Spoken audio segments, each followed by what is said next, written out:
O Trilhas da Democracia de hoje recebe o historiador, professor da Universidade Federal da Bahia, Carlos Zaccaria de Sena Júnior, que lançou no final do ano passado a segunda edição do livro, inicialmente publicado no ano de 2009, Os Impasses da Estratégia, os Comunistas, o Antifascismo e a Revolução Burguesa no Brasil, 1936-1948, pela editora da Universidade Federal da Bahia. Carlos Zacarias, seja bem-vindo mais uma vez, é um prazer recebê-lo de novo para dialogar no Trilhas da Democracia. Seja muito bem-vindo, Carlos. Olá, Marco, prazer é meu, prazer reencontrar os amigos e as amigas do Trilhas da Democracia nesse contexto bem distinto do que nós conversamos das últimas vezes. Exatamente. Inicialmente eu vou mostrar a capa do livro,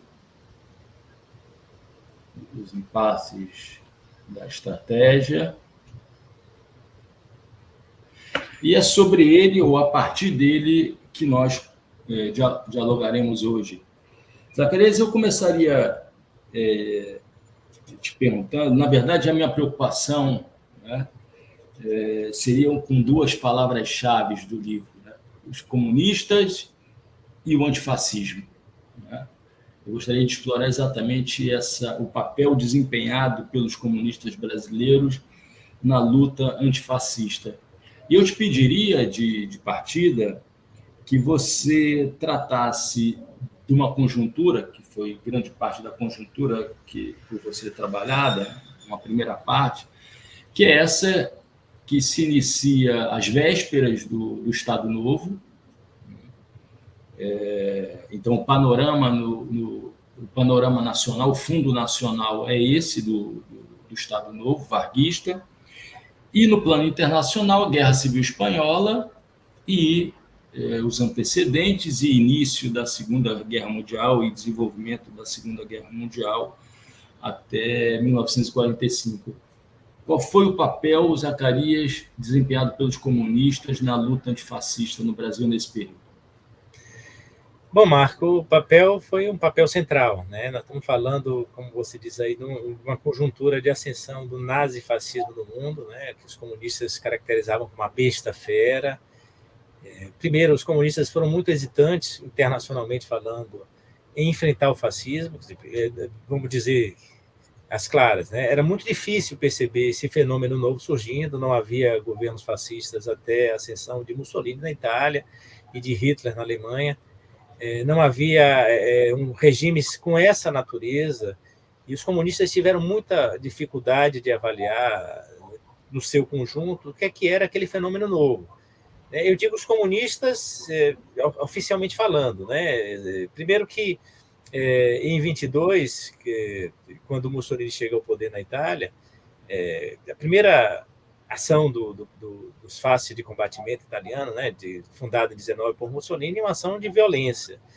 E entre 19 e 22, um comunista especificamente, que é Antônio Gramsci, vai desenvolver uma série de reflexões sobre aquele fenômeno novo, já de modo muito original, distinguindo o fenômeno do fascismo do fenômeno da democracia burguesa como era conhecida.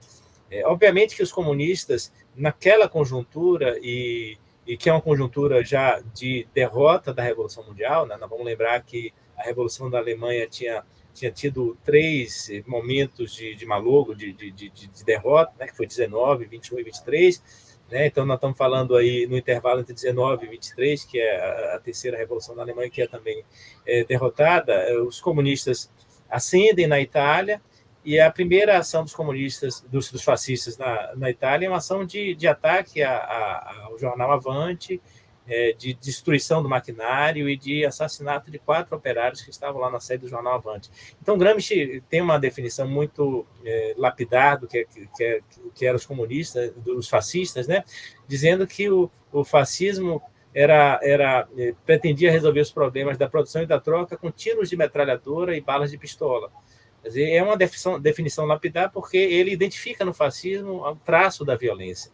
Obviamente que o fascismo não se resume a isso, o fascismo é muito maior do que isso, e os comunistas vão começar a elaborar muito ali, né, em função do que é o fascismo na Itália, Gramsci, o próprio Togliatti, que são muito importantes para que os comunistas reflitam sobre o que está acontecendo. Na Internacional Comunista, Clara Zetkin compreende o que é o fascismo e, diante da violência extrema que o fascismo representa, já com a ascensão de Mussolini e o golpe da cervejaria na Alemanha, os comunistas percebem que a atitude diante de uma modalidade nova de ditadura burguesa, que não é a ditadura comum conhecida dos comunistas, aquela que os comunistas diziam que era a ditadura da burguesia contra o proletariado, né? Ela precisa de um outro tipo de enfrentamento. Essa atitude inicial que dá ensejo uma série de elaborações sobre o que é o fascismo, né? E eu volto a repetir, Gramsci, o Togliatti, e Clara Zetkin, depois Trotsky e outras figuras do interior da Internacional Comunista. Essa postura inicial ela vai sendo paulatinamente substituída por uma postura que é ultrasectária no interior da Internacional Comunista, que, chegando ao seu congresso de 1928, que é um congresso conhecido por ser amplamente dominado por Stalin, já sem a presença dos membros da oposição de esquerda, já com Gramsci preso. Gramsci vai ser preso em 1926. Esse congresso de 28, ele não consegue perceber que o regime fascista ele é um regime distinto da democracia burguesa, e ele iguala os reformistas nas lutas, né, da Alemanha e da Itália, que são os principais países, mas também a França. Ele iguala os reformistas a espécies de fascistas sociais, né? Então, há uma definição de sociais fascistas para a social-democracia, que era adversária dos comunistas.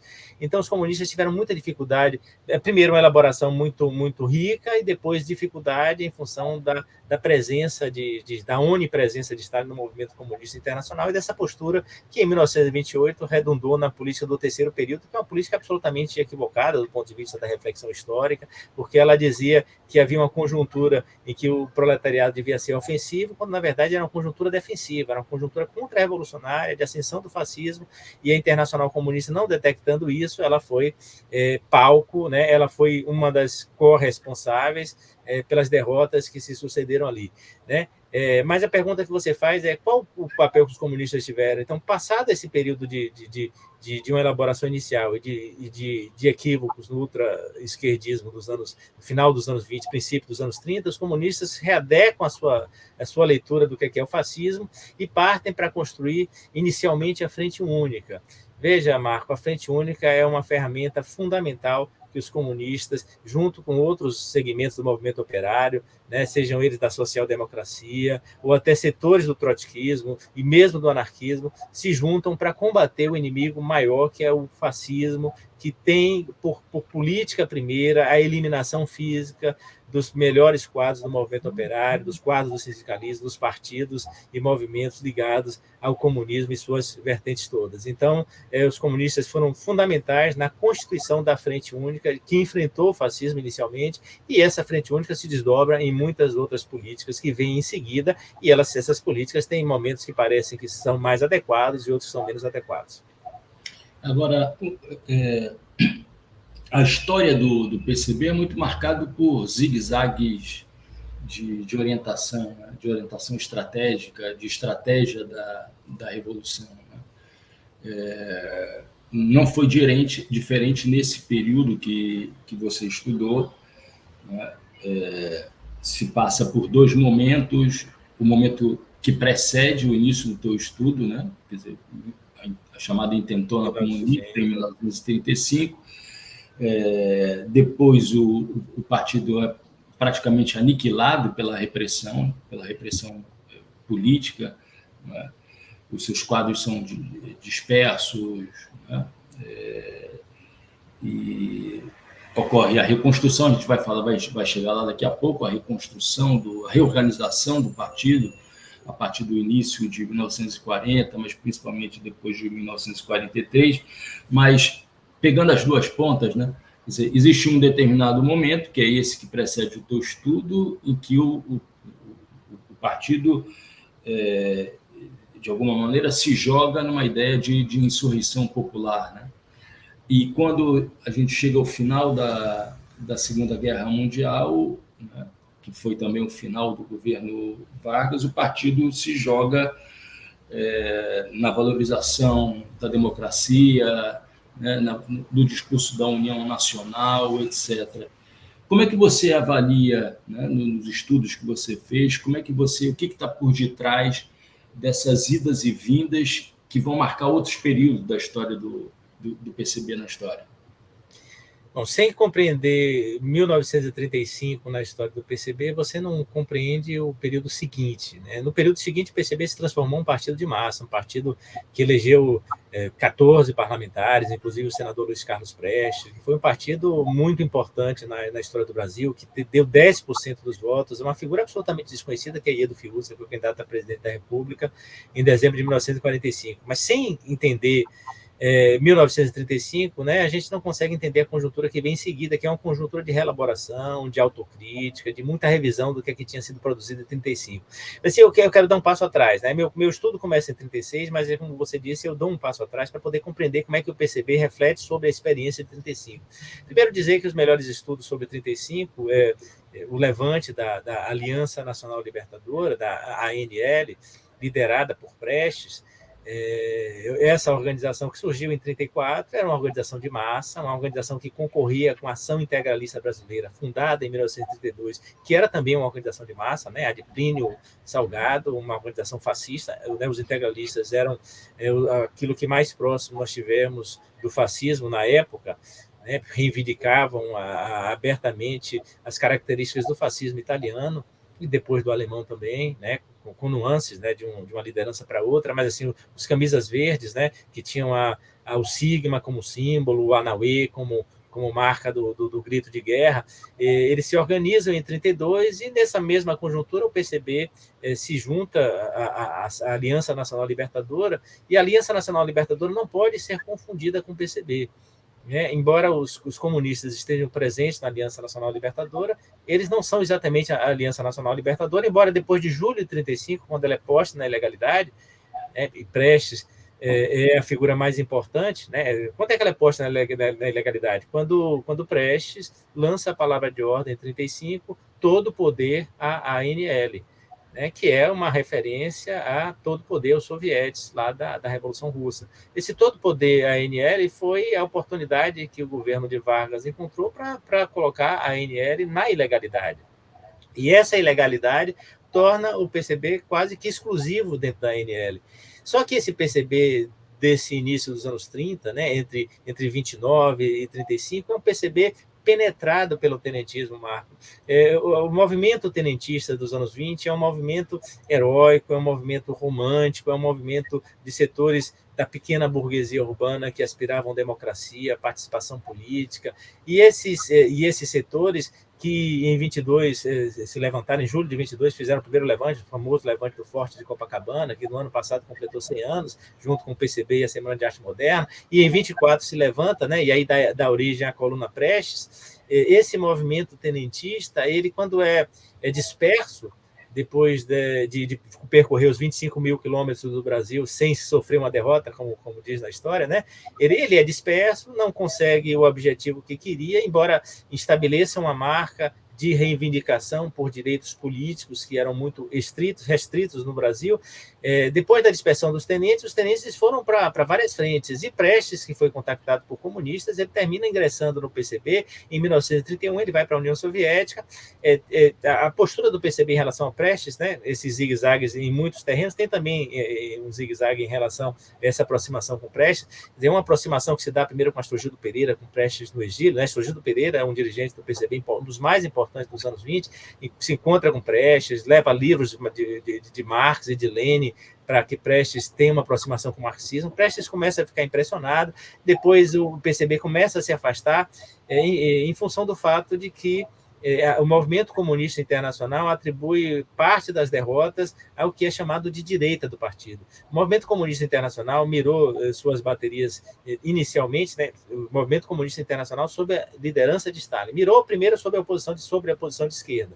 Depois de derrotar a oposição de esquerda, né, dirigida por Trotsky, o movimento resolve mirar a direita do partido. E a direita do partido é Bukharin. É a figura de Bukharin, que foi um dos maiores artífices né, das políticas de enfrentamento à oposição de esquerda. E Stalin, que não conseguia viver com nenhuma sombra, ele depois mira na direita, e esse mirar na direita é o que provoca, em boa parte do mundo, o afastamento de figuras dos movimentos comunistas nos vários países, que são percebidos como tendo desvios de direita. Na verdade, essa recomposição do movimento comunista internacional nas bases do que Stalin pressupunha, né? Esses expurgos que vão acontecer, que terminam, inclusive, expulsando Astrogildo Pereira do partido, no Brasil provocam uma imensa crise, né? O partido digamos, colonizado por uma parte dos tenentes que caem para a esquerda, né? Uma outra parte caiu para a direita, mas uma parte cai para a esquerda. A própria figura de Prestes, que foi para a União Soviética em 1934, quando ele ingressa no PCB, o PCB recusa, ele ingressa por uma decisão da Internacional Comunista, de Manuilsky, né? Que obriga o PCB a aceitar Prestes, já que o PCB está numa linha ultra-esquerdista. É a famosa crise do obreirismo. Essa linha ultra-esquerdista dizia que os melhores quadros do partido tinham que vir do movimento operário, e os desvios todos dos anos 20 eram desvios pequeno-burgueses, de uma liderança frouxa, de uma liderança de direita, de uma liderança que tinha sido formada não no chão da fábrica, mas uma liderança, uma direção que tinha sido formada em outros espaços estranhos ao movimento operário. Então, essa visão muito deturpada do movimento operário, né, que produziu o obreirismo, ela gera uma crise. E essa crise é que termina permitindo que os tenentes ingressem no PCB e venham ocupar um papel central no PCB. E é esse PCB colonizado pelos tenentes que levanta os quartéis de Natal, do Recife e do Rio de Janeiro em novembro de 1935. Não é da tradição da Terceira Internacional levantar quartéis para fazer revolução. A Revolução Russa não tem nada a ver com o levante de quartéis, embora as Forças Armadas da Rússia tenham se dividido e o Exército tenha aderido. A presença forte dos soldados, né? Dos soldados, exatamente isso. Mas assim, não é... Camponeses e soldados, né? Exato. Exato. Né? Os sovietes de soldados, camponeses e operários...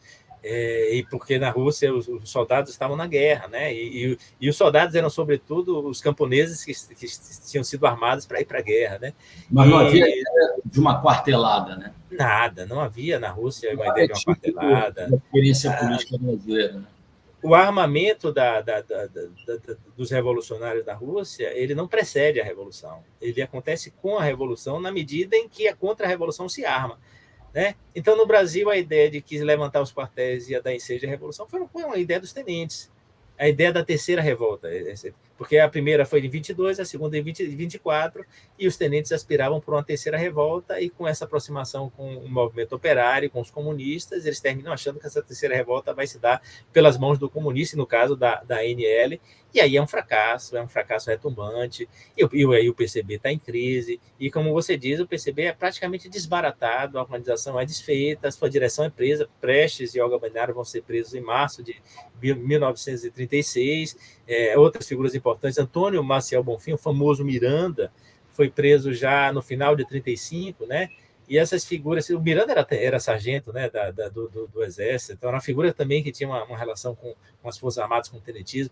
Então, essa postura muito heróica, muito romântica, que tem pouca relação com o marxismo propriamente dito, com a tradição terceiro internacionalista, ela passa a ser revista em todo o ano de 35, no primeiro momento com muita celebração, dizendo assim, olha, nós perdemos a Revolução em novembro, mas nós podemos fazer porque Vargas está fraco, as condições estão dadas, a guerrilha no campo. Pasmem vocês que a ideia de guerrilha eram os cangaceiros. O informe que os comunistas davam lá na Internacional Comunista é que havia guerrilha no campo, e essa guerrilha era tomada pelos cangaceiros, né? Os cangaceiros que, em parte do Nordeste, né, tocavam, né, o terror aí dos latifundiários, eles são percebidos como guerrilheiros, isso é uma coisa que não tem nada a ver com a realidade, né? Então, dessa visão muito impressionista, os comunistas embarcaram nessa aventura e passam a fazer uma revisão, né, paulatina, até que em dezembro de 1936, né, que é o ponto que eu acho que é o ponto de inflexão e é o ponto onde eu inicio efetivamente a minha reflexão. Eles elaboram um documento muito importante que chama Marcha da Revolução Nacional Libertadora e suas forças motrizes. E aí eles dizem que a postura de 35 tinha sido uma postura sectária, que tinha sido um erro, um levante de 35, e que o erro principal foi não convidar a burguesia, não incorporar a burguesia ao projeto de libertação nacional, percebendo os comunistas em 36, né, imaginando eles que a burguesia no Brasil tinha algum papel progressista a cumprir, porque essa elaboração tinha muito mais a ver com a postura das burguesias na Índia e na China do que no Brasil, já que a burguesia no Brasil sempre foi aliada do imperialismo. Aliás, quem disse isso foi nada mais, nada menos do que um comunista, né, que é Caio Prado Júnior, em 1966, quando escreveu a Revolução Brasileira. A burguesia no Brasil nunca foi progressista, e os comunistas estão vendo nessa burguesia brasileira uma burguesia nacional com contradição com o imperialismo. Então, eles acham que buscar a burguesia é fundamental para fazer a Revolução Nacional Libertadora no Brasil, o que termina a virar a política do PCB, né, nesse zigue-zague que você está falando, de uma postura muito sectária e antipática a determinadas alianças, há uma postura muito de adesão, de conciliação e de buscar a burguesia para que ela até eventualmente lidere esse processo.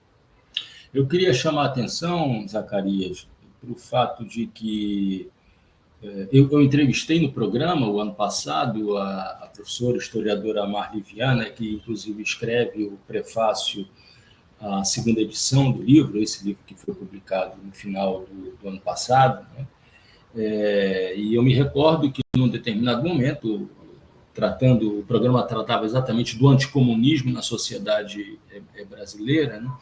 De como 1935 plasmou o anticomunismo no Brasil. Quer dizer, ele não nasce exatamente em 1935, mas 1935 vai ser utilizado até os dias atuais, né, no decorrer de toda a história, como a lembrança a ser feita, né, para que nós não nos esqueçamos de que o comunismo é um perigo que deve ser combatido de toda maneira, né? E isso vai penetrar de maneira muito forte no seio do Exército brasileiro, né? Então, na verdade, essa história do PCB, e você acaba de dizer o papel que os tenentes desempenharam dentro do PCB, essa história também em parte, a história do próprio processo político brasileiro e da intervenção dos militares na política nacional. É isso ou estou cometendo algum... Nada, perfeito, perfeito. Você está lembrando de uma coisa que recentemente a gente viu, né? Tem um livro, A Memória Sufocada, de Giuliano de Giacomo. Muito bom esse livro, esse filme, não sei se você viu, e eu acho que os telespectadores têm que ver esse filme, que é muito interessante. E assim, a ideia de que o Brasil foi vítima dos comunistas é uma ideia que remonta a 35, exatamente, né? Que eles colocam as flores ali, as homenagens aos heróis mortos em 35, né, pela intentona comunista. O próprio nome intentona comunista é um nome que está inscrito na história oficial como uma coisa muito feia, né, uma tentativa frustrada, um fracasso retumbante. E mesmo que hoje a memória nossa seja muito mais frágil, né, porque tem outros traumas que o Brasil passou, né, na caserna, no ambiente castrense, isso é permanente. Eles seguem exaltando a memória dos que tombaram combatendo os comunistas em 1935. E Marli Gomes Viana, me permita aqui, tem para mim, que é o melhor livro sobre 1935, que é Revolucionários de 35, Sonho e Realidade, né, que é uma das figuras mais importantes no estudo da história dos comunistas no Brasil. E só um parêntese, né? Quer dizer, o espaço físico em que ocorreu a chamada intentona de 1935, que é a Praia Vermelha, no Rio de Janeiro, né? Quer dizer, no mesmo espaço onde se pega o bondinho do Pão de Açúcar, né? Onde existe uma pista belíssima para se caminhar, chamada pista Cláudio Coutinho, né? Eu nunca me senti muito bem nesse espaço, né? Que é o espaço onde está sediada a Escola Superior de Guerra, né, e vários centros de formação do alto oficialato das Forças Armadas, né? Quer dizer, isso povoa, na verdade, a mentalidade, né? A mentalidade coletiva dos que ainda sabem o que ocorreu naquele espaço físico em 1935, ou seja, nunca morreu, nunca, esse passado sempre se reatualiza. Mas, Zacarias, eu gostaria de tratar agora dessa segunda conjuntura que está presente no teu livro, que é essa da tentativa de reconstrução da democracia no Brasil. Qual foi o papel desempenhado pelos comunistas nessa reconstrução da democracia no Brasil a partir de 1943, já citada aqui, Conferência da Mantiqueira, quando se dá a reorganização do partido, né? E 1947 e 48, que é o retorno da ilegalidade, o início da perseguição aos comunistas pelo governo Dutra, quando os ventos da Guerra Fria tomaram de vez o solo brasileiro, né? Eu te perguntei qual o papel dos comunistas na luta antifascista, agora eu te pergunto qual foi o papel dos comunistas nesse processo de reconstrução da democracia no Brasil, a partir do momento em que o nazismo e o fascismo começam a ser derrotados na Europa e também a ditadura do Estado Novo começa a fraquejar. Eu peço licença, Marco, para dar novamente um passo atrás, porque eu falei da ANL e não falei da Frente Única Antifascista, né? A frente que teve a presença dos comunistas, os comunistas chegaram atrasados na frente, mas foi uma frente liderada por trotskistas, com presença também de anarquistas, essa Frente Única Antifascista que fez aquele ato mais glorioso que, na memória da esquerda, é exaltado como a Revoada das Galinhas Verdes, né? A Batalha da Praça da Sé, aquele momento em que os integralistas se reuniram em São Paulo e essa Frente Única Antifascista chegou e desfez o comício integralista, houve morte ali naquela conjuntura, né? Porque os integralistas eram percebidos como uma ameaça efetiva e real à precária democracia brasileira, né? Não havia ainda o Estado Novo, o governo Vargas era um governo que estava se reconstitucionalizando em 1934, e a Frente Única Antifascista reuniu operários de diversos grupamentos, né, de esquerda, como a gente costuma dizer hoje, e esses grupamentos de esquerda entraram num comício de integralistas e desfizeram aquele comício na base, né, da violência, que era, na verdade, o centro da política dos integralistas e dos fascistas, e os comunistas e os demais membros da FOA entenderam que a violência reativa era necessária para impedir que os fascistas ganhassem espaço, né? Então, pulando, né, dito isso, eu volto aqui para os anos final dos anos 30 e anos 40, os comunistas fizeram uma revisão profunda da sua linha e foram cada vez mais readequando a sua percepção do que era a Frente Única, inicialmente tomada no movimento operário, que é bom dizer, Marco, que a elaboração de Frente Única é uma elaboração de 1921, é uma elaboração, sobretudo, de Lenin, de Trotsky, no terceiro Congresso da Internacional Comunista, quando eles percebem que a revolução não está mais na ordem do dia, né? Quando a segunda Revolução Alemã ela fracassa, os principais dirigentes da Internacional Comunista, que tinha sido fundada em 19, dizem que a conjuntura pode ser uma conjuntura de espera, e ao invés de uma ofensiva para a tomada do poder nos países onde o movimento operário é muito forte, a postura do movimento operário tem que ser uma postura de acumular forças, né? O Lenin tem uma máxima, né? Uma palavra de ordem, uma consigna, que quer dizer as massas, né? Conquistar as massas, conquistar cada vez mais operários para o projeto comunista. E conquistar os operários é fazer organização de base, é fazer organização consciente, trabalhar nos sindicatos para que o operariado seja capaz de compreender o seu lugar na história, isso na perspectiva de Lenin, né? Então, essa postura lá da Frente Única, ela inicialmente adotada pelo Partido Comunista, né, quando ingressa na ANL e mesmo na FUA, e depois se desenvolve nos anos seguintes com o fechamento do regime, e principalmente no Estado Novo, essa postura ela vai transitando de uma perspectiva de frente única para a frente popular, que é uma elaboração do 7º Congresso da Internacional Comunista de 1935. A Frente Popular, ela, diferente da Frente Única, que é de 21, a Frente Popular pressupõe que a burguesia pode incorporar a frente para combater o fascismo. Então, nessa perspectiva da Frente Popular, setores da burguesia, partidos burgueses e qualquer um que tenha uma postura de oposição ao fascismo vai ser buscado. Né? E essa Frente Popular ela ainda extrapola a sua perspectiva para a ideia de Frente Nacional. E é daí que os comunistas elaboram a linha de união nacional.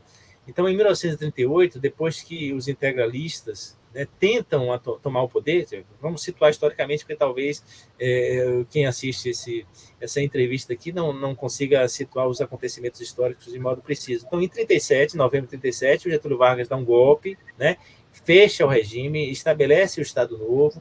Os integralistas não são aliados de Getúlio Vargas, no sentido de que eles não estão no governo, mas assim imaginam que essa postura de Getúlio Vargas o aproxima dos integralistas, só que Getúlio Vargas põe todos os partidos na ilegalidade, inclusive a Ação Integralista Brasileira, a AIB, e a AIB, em março de 1938, tenta um golpe de Estado, tenta tomar o poder, o Palácio do Catete, eles são derrotados, vários dirigentes da AIB são presos, e o PCB tira uma política, né? Primeiro, o PCB tinha uma postura em relação ao Estado Novo de caracterizar o Estado Novo como um fascista. É a primeira organização que caracteriza o Estado Novo como um governo fascista, e essa postura ela vai até 41, 42, com muitas nuances, mas a perspectiva do PCB é que o golpe do Estado Novo é um golpe fascista, que Getúlio Vargas é fascista. Mas quando Getúlio Vargas afasta os integralistas e prende e persegue os integralistas, os comunistas acham que no interior do governo Vargas há setores que podem ser disputados, principalmente a figura que é o ministro das Relações Exteriores, que é Oswaldo Aranha, que tem uma aproximação com os Estados Unidos, que dentro do governo Vargas é aquela figura mais próxima dos norte-americanos e por isso é chamado de americanófilo, que é oposto aos germanófilos. Então, os comunistas acham que é preciso ganhar esse setor do governo Vargas para a democracia e tiram a linha política em março de 88, depois da intentona dos integralistas, do putsch integralista fracassado, eles tiram uma linha política que é a União Nacional para a Democracia e pela Paz. Então, essa União Nacional ela começa a agregar setores, segmentos cada vez mais amplos dos opositores ao regime de Getúlio Vargas e ao movimento fascista mundial, né, para pressionar o governo pela abertura, né, pela redemocratização, e quando a guerra deflagrada em 1939, a postura dos comunistas é para que o Brasil se junte às nações aliadas, né? Especialmente quando a União Soviética é invadida em 1941, em junho de 1941, né? Depois do chamado biênio da neutralidade, né? Os 2 anos em que Stalin firma um pacto com Hitler para dividir a Polônia, e esse pacto, Ribbentrop-Molotov, né? Marco do Ribbentrop-Molotov. E esse pacto ele faz com que a Internacional Comunista ela passe a exortar uma postura do movimento comunista internacional de neutralidade. Os comunistas do Brasil aderem a essa neutralidade, né? Eles, de fato, vão incorporar essa neutralidade, não é imediatamente a assinatura do Pacto Germano-Soviético, que é de agosto de 1939, né? Mas eles aderem tão logo as informações cheguem e eles entendam que é fundamental não tomar partido contra a Alemanha ou contra os aliados. Então, são 2 anos muito confusos no movimento comunista internacional, os comunistas estão nessa postura, mas quando a União Soviética é invadida, os comunistas retomam sua linha antifascista e retomam com mais vigor ainda, porque agora passam a exigir cada vez mais fortemente que o Brasil envie tropas para combater na guerra, que o Brasil rompa as relações com o eixo, né, com a Alemanha, e que o Brasil declare guerra à Alemanha e depois envie tropas. Isso só vai se concretizar quando os navios brasileiros são bombardeados por submarinos alemães a partir de fevereiro de 1941, e esses bombardeios vão levar o governo brasileiro a tomar medidas de ruptura de relações, depois da declaração de guerra, mas o Brasil só vai enviar tropas para combater na Europa em setembro de 1944, e os comunistas estão na linha de frente dessas tropas, vão se alistar, inclusive, por orientação dos partidos. Vários comunistas importantes foram combater na guerra, né, como pracinhas, depois voltaram para o Brasil e permanecem organizados dentro do Partido Comunista, e aí é o período da redemocratização, aí que você vai falar, né, da Conferência da Mantiqueira, em 1943, né, esse período de reorganização do Partido Comunista, e o Partido Comunista, na Conferência da Mantiqueira, reafirma a política de linha nacional e da possibilidade de apoiar Vargas. Né, isso cria dissidências. Há um setor do partido que quer acabar com o partido, que quer liquidar o partido, né? É chamado na história de os liquidacionistas, né? Que é Fernando de Lacerda, que diz assim: se a democracia vai vencer e nós todos estamos do lado da democracia, para que haver um partido comunista, né? Esse personagem que foi conhecido na história do PCB como liquidacionista, ele foi minoritário na Conferência da Mantiqueira, e a Conferência Mantiqueira sufragou Prestes como dirigente máximo, Prestes ainda preso, e deu uma característica de direção ao partido que vai reorganizar o PCB nos anos seguintes, ainda na clandestinidade, até as eleições de 45, quando o PCB volta para a legalidade. Liquidacionismo é um termo presente na história do movimento comunista internacional, né? Todos os partidos, em algum momento, tiveram uma tendência liquidacionista que foi criticada. O liquidacionista mais famoso é o norte-americano Air Brother, né? Ele é que inspira em vários partidos comunistas do mundo a ideia de que os partidos comunistas têm que se dissolver, né? Não tem sentido mais na democracia. Isso é retomado nos anos 90, após a Berlim, após 1991, né? O 10º Congresso do Partido Comunista do Brasil. Mas também no Partido Comunista Italiano, né? Aqueles que defendem a dissolução, criticados como liquidacionistas, etc. Zacarias, você é professor da UFBA, a tua pesquisa tratou muito da realidade do Comitê Regional da Bahia, né? Dos comunistas baianos, né? E você falava da Conferência da Mantiqueira de 1943, né? E ela começa a ser organizada na Bahia, né, por um grupo baiano formado por militantes comunistas nascidos na Bahia, mas também de outros estados da federação, mas com hegemonia baiana, né, que se encontravam, que se reuniam na Bahia. Eu gostaria de citar alguns desses nomes, porque eles são centrais na história das esquerdas e, evidentemente, da esquerda comunista, né? Carlos Marighella, Armínio Guedes, que vai ter um papel fundamental mais à frente, em 1958, quando da elaboração da Declaração de Março daquele ano, quando se fala que os comunistas passaram a valorizar a democracia política, Moisés Vinhas, Jocondo Dias, o Cabo Dias, né, foi secretário-geral do partido, o Diógenes Arruda Câmara, que falavam que mimetizava Stalin, né, que era pernambucano, Leôncio Basbaum, Alberto Passos Guimarães, um dos grandes pesquisadores, né, pensadores da história do latifúndio no Brasil, um clássico, 4 séculos de latifúndio, Jacó Gorender, um dos maiores historiadores do escravismo no Brasil, da história da esquerda armada no Brasil, Maurício Grabois, uma grande liderança que depois vai acabar fundando o PCdoB, junto com Pedro Pomar, João Amazonas, o próprio Jorge Arruda Câmara, Jorge Amado e depois Mário Alves. Quer dizer, esses nomes aqui que eu citei um pouco aleatoriamente são nomes centrais na história do PCB, mas da história das esquerdas brasileiras nesse período que vai até o período da redemocratização do Brasil na passagem dos anos 70 para os anos 80. Qual é a importância real desse grupo baiano, né? E quais são as peculiaridades? O que distinguia esses militantes dos militantes, por exemplo, tenentistas, dos militantes anarquistas que fundaram o partido lá atrás, em 1922. O que diferenciava esse grupo de outros comitês regionais, de outros grupos do partido espalhados pelo Brasil? Um dos motivos principais da minha investigação ter ido para o ano de 1936 foi justamente esse caldo de cultura que vai começar a se formar aqui na Bahia nesse período, né? Depois do malogro, do levante de 35, há muita gente que vem para a Bahia. O Jocondo Dias, ele, apesar de ser baiano de fato, ele era um cabo lá, o Cabo Dias, cabo lá no Rio Grande do Norte. Então, ele retorna para a Bahia depois da derrota lá de 35. Há vários personagens que vão vir para a Bahia. A Bahia parece, Marco, uma espécie de área de recuo. Né? Por que o termo área de recuo se consagrou na esquerda da luta armada para deslocar militantes de regiões mais intensamente vigiadas e cuja repressão era mais presente, para regiões onde se podia não facilitar, mas se podia recuar e podia se recompor, tal.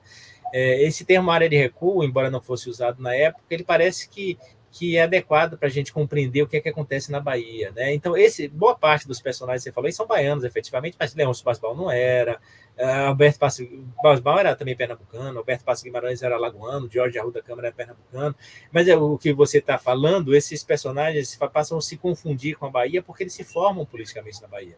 Né? Veja, quando o documento A Marcha da Revolução Nacional Libertadora e suas Forças Motrizes é publicado, em dezembro de 1936, ele é publicado na Bahia. Né? Quem detectou a importância desse documento, em primeiro lugar, foi Daines Carepovas, no fabuloso livro Luta Subterrânea. É um livro importantíssimo, né? O historiador Daines Carepovas situou esse documento como um ponto de inflexão na história do PCB.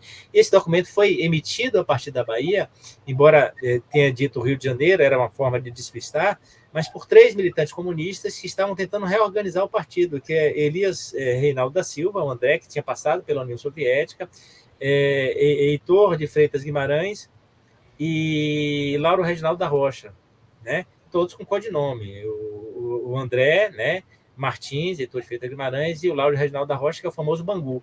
Eles estão aqui e eles fazem esse balanço autocrítico depois de uma intensa luta contra um segmento do partido em São Paulo, que é liderado por Hermínio Saqueta, né, o famoso Hermínio Saqueta, que é o Comitê Central Provisório, e o grupo de Bangu, chamado Birô Político, ele lidera esse processo. Esse documento é elaborado aqui, e a partir daqui há vários jovens que estão se formando, especialmente no movimento estudantil, na Faculdade de Direito, que está muito pujante. A UNE tinha sido criada em 1937. Então, essa juventude começa a se aproximar desses personagens. Esses personagens que eu falei inicialmente, esses 3, né?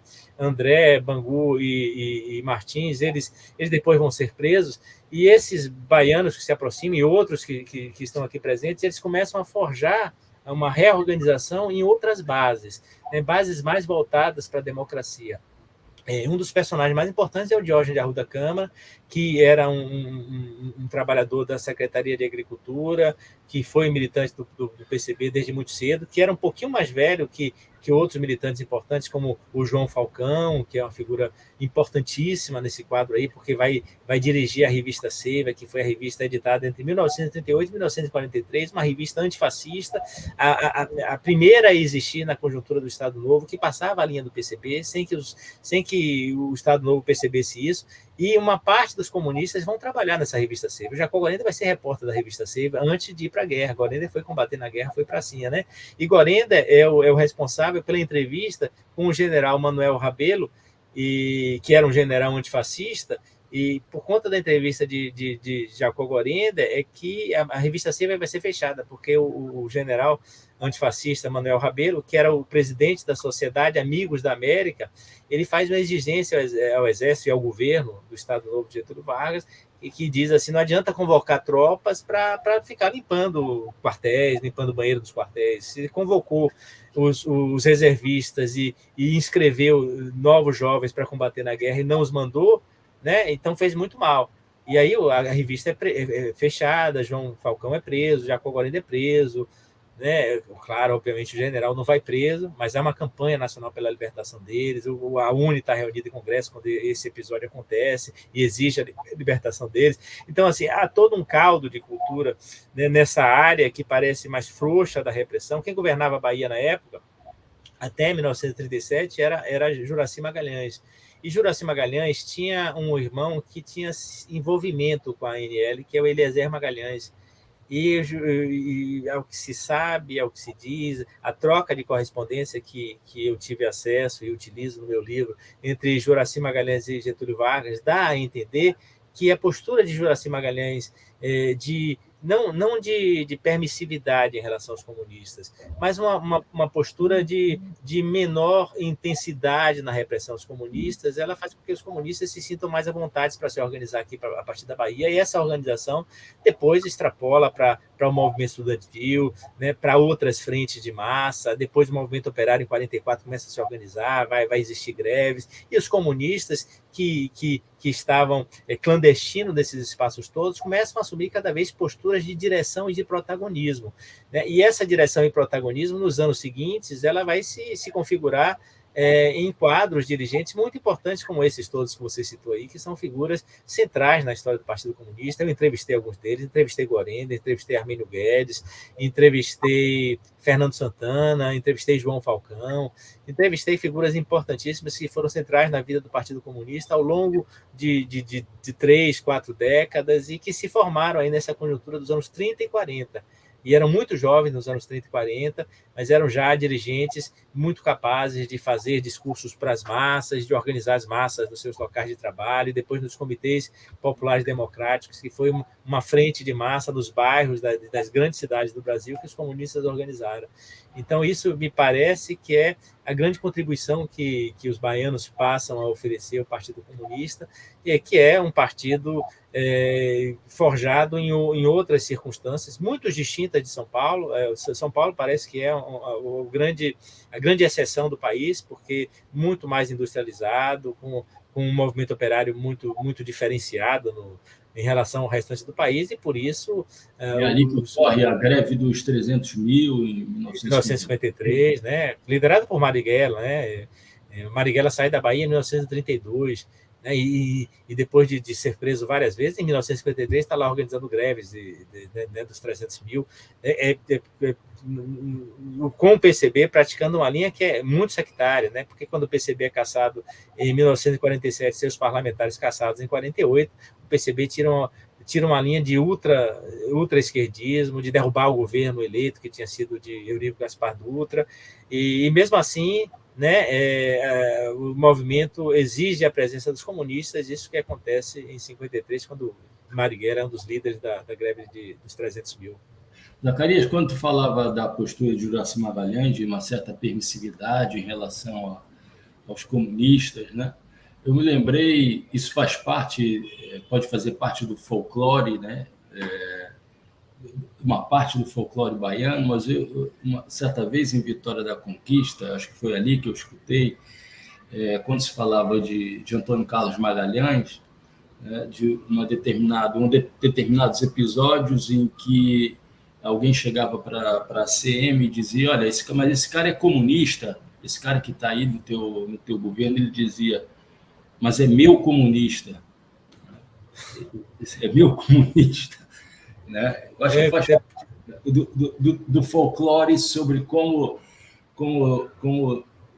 essas grandes autoridades governamentais pouco democráticas lidaram com determinados militantes, dirigentes do PCB. Né?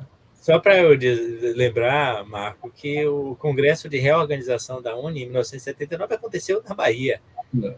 E quem governava a Bahia era exatamente o Antônio Carlos Magalhães, que autorizou a realização do Congresso. Não é que Antônio Carlos Magalhães desse abrigo a nenhum comunista. Antônio Carlos Magalhães era uma figura da ditadura, era um aliado civil de primeira ordem da ditadura, mas assim, essas relações são muito complexas, né? Porque a complexidade faz parte da vida da gente, e a gente precisa entender como é que os comunistas conseguiram sobreviver a tempos duros, né? Difíceis, né? Tanto no Estado Novo como na última ditadura, e como é que conseguiram atravessar, estabelecendo suas relações, às vezes tendo o abrigo de figuras que eram seus adversários políticos, né? Inimigos não, adversários políticos, e claro, obviamente nunca fascistas, né? Mas que podiam estar meio caminho da fascistização, né? E o Juracy Magalhães, que foi o Juracy Magalhães lá do passado, que não tinha nada a ver com o Antônio Carlos Magalhães, não são parentes. O Juracy Magalhães era um cearense que veio ser interventor da Bahia em 1930, né, no início de 30, com 26 anos de idade, né? E depois se radicou aqui, e os seus filhos e netos são todos políticos baianos.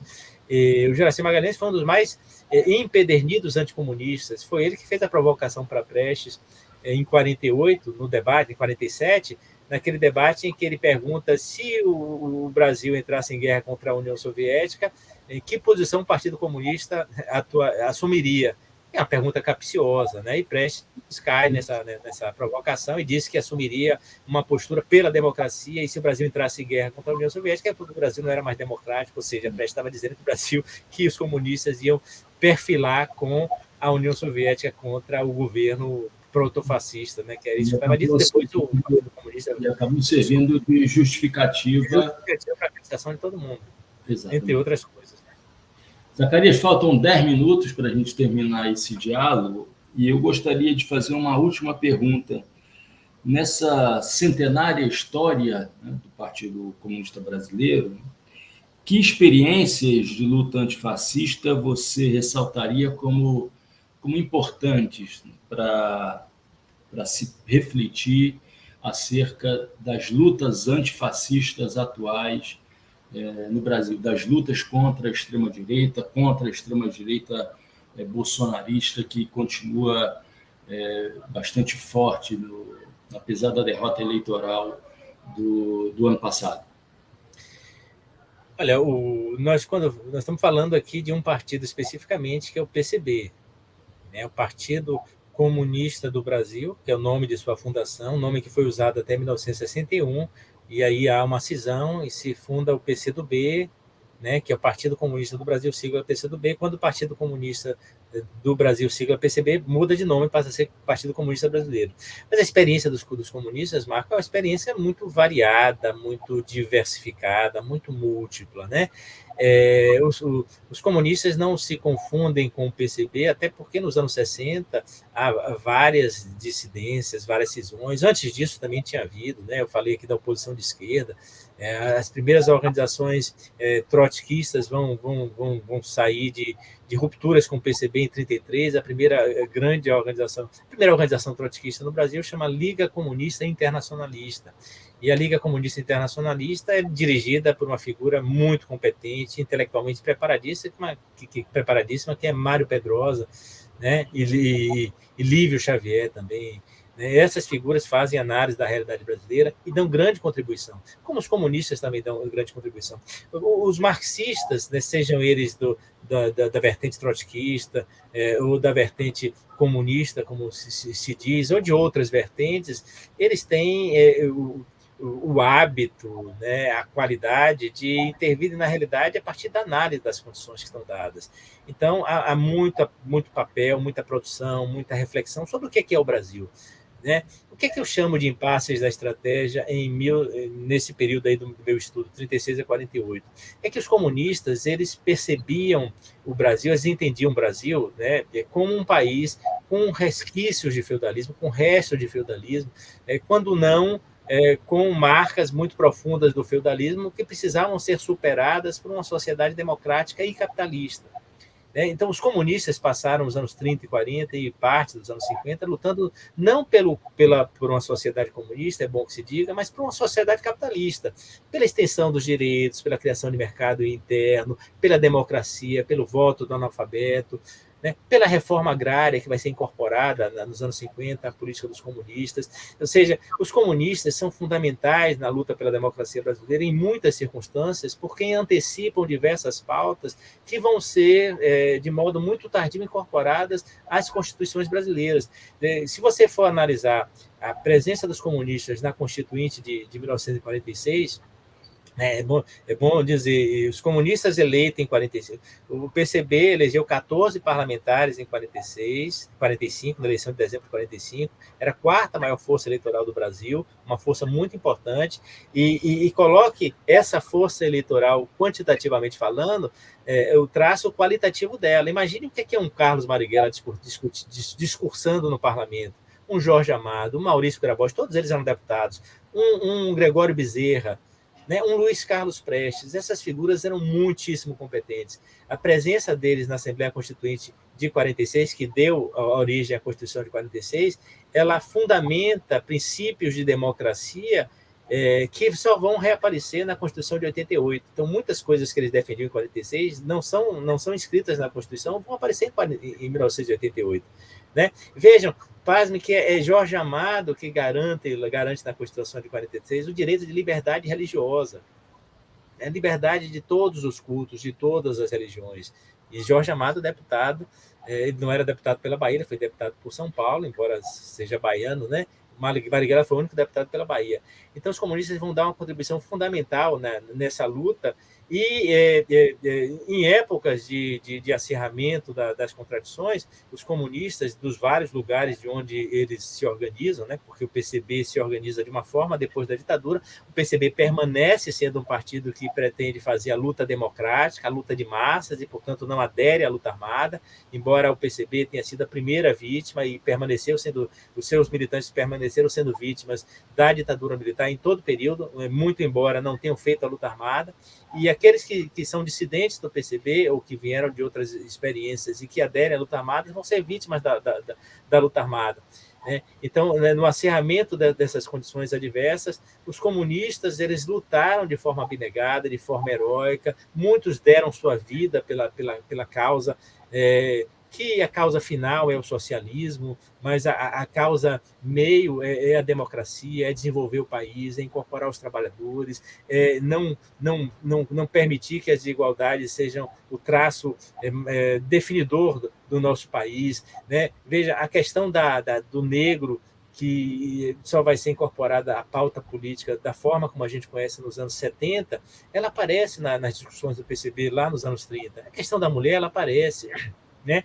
São questões que são muito mais recentes, mas elas estão presentes também nas preocupações, obviamente, com as características dessa discussão lá nos anos 30 e 40. Né? Mas, assim, essa preocupação é fundamental. E, nesse momento último da nossa realidade, em que o fascismo voltou a ser uma ameaça efetiva, a fungar no nosso cangote, eu acho, Marco, que os comunistas diversos, né, os socialistas, as pessoas de esquerda, essas pessoas que pensam sempre na utopia como um projeto exequível e realizável, essas pessoas foram sábias em se perfilar, né, apesar de todas as dificuldades, de todas as diferenças, ombro a ombro contra aquele que era o inimigo maior da democracia brasileira, que foi o ex-presidente o Jair Messias Bolsonaro. Então, acho que a experiência da Frente Única, com todas as suas transformações, elas permanecem influenciando as pessoas de esquerda, né? Sejam elas diretamente inspiradas no movimento comunista, né, como um todo, ou sejam elas apenas livremente inspiradas por essa tradição que move a nós todos para um país mais justo, um país mais democrático, um país que incorpore mais pessoas e um país em que não permita mais os níveis de opressão que a gente conhece e os níveis de exploração que são a marca histórica dessa desigualdade toda que a gente atravessou nesses séculos todos. Muito bem. Eu tive o prazer de entrevistar hoje o historiador, professor da Universidade Federal da Bahia, Carlos Zacarias de Sena Júnior, que lançou no final do ano passado a segunda edição do livro Os Impasses da Estratégia, os Comunistas, o Antifascismo e a Revolução Burguesa no Brasil, 1936-1948, pela editora da Universidade Federal da Bahia. Zacarias, foi um prazer mais uma vez recebê-lo no Trilhos da Democracia e nós voltamos na próxima semana, sempre debatendo, dialogando e defendendo a democracia e os direitos humanos. Até lá!